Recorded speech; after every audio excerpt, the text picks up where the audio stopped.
চলো আসো।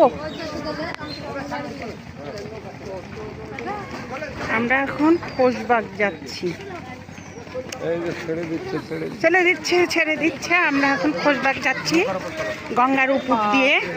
এর যা হলো, এতক্ষণ দাঁড়িয়ে থাকলে হতে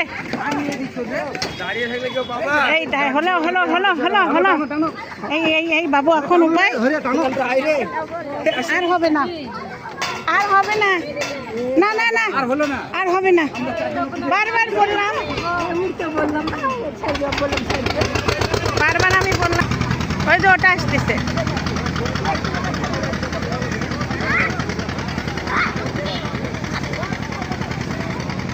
এটা হলো গঙ্গার পার হয়ে আমরা এইভাবে খোশবাগে যাব। এই সাইডে গঙ্গা নদী, ওই সাইডে যমুনা। এই যে এখন আমরা এটাই করে ওই পাশে যাব।